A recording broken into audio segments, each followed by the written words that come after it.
Ang konsepto ng kolonyalismo at imperialismo. Ang paghahangad ng mga kanluranin sa pagpapayaman ng kanilang kapangyarihan sa pamamagitan ng mga pagsakop ng mga bansang Asyano ay nagpatuloy sa ika-19 na siglo.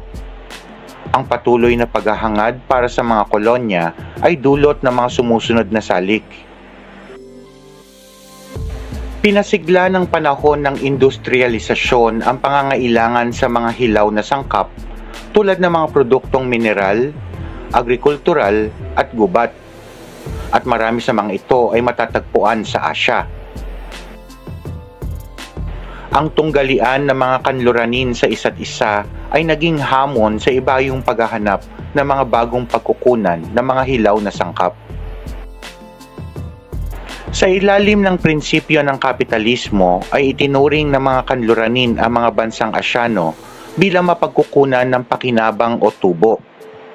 Maraming kanluranin na may labis na kapital ang naakit sa posibilidad sa paglago ng kanilang pera sa pamamagitan ng paglalagay ng kapital sa mga pataniman at minahan na sagana sa Asya.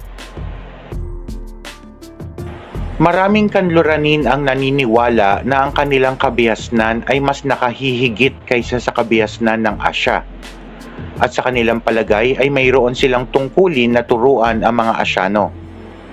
Ang mga pari, manggagamot, guro at tagapangasiwa ay gumayak patungong Asya upang tuparin ang tungkulin na tinatawag ng makatang si Rudyard Kipling bilang white man's burden.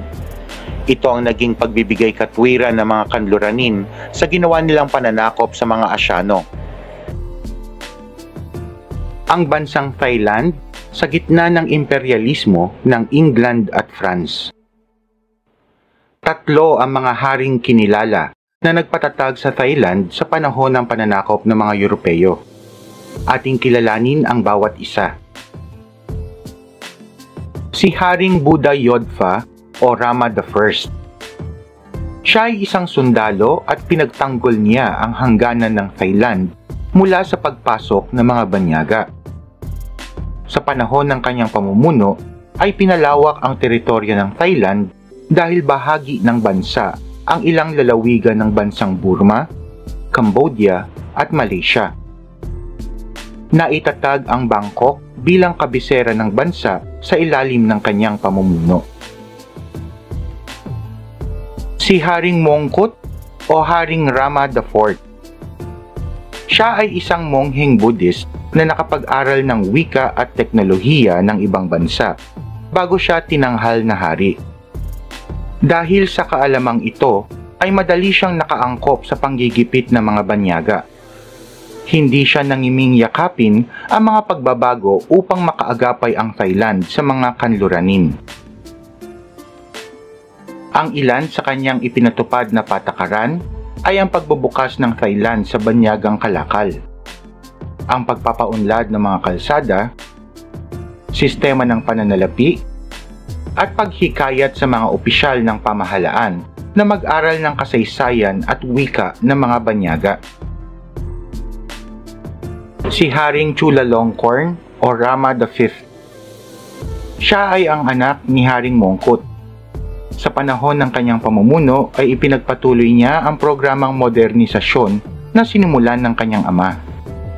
Inalis niya ang sistema ng pang-aalipin, ipinagbawal ang sapilitang pagtatrabaho para sa pamahalaan, at sinimulan ang pagpapagawa ng mga riles ng tren upang mapabilis ang ugnayan sa pagitan ng mga lalawigan. Sa panahon ng pamumuno ni Haring Chulalongkorn, ay naranasan ng Thailand ang pinakamabigat na pressure sa kanyang teritoryo at kasarinlan mula sa mga English at French.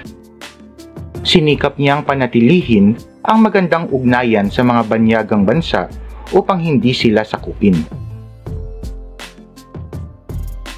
Ang konsepto ng kolonyalismo at imperialismo.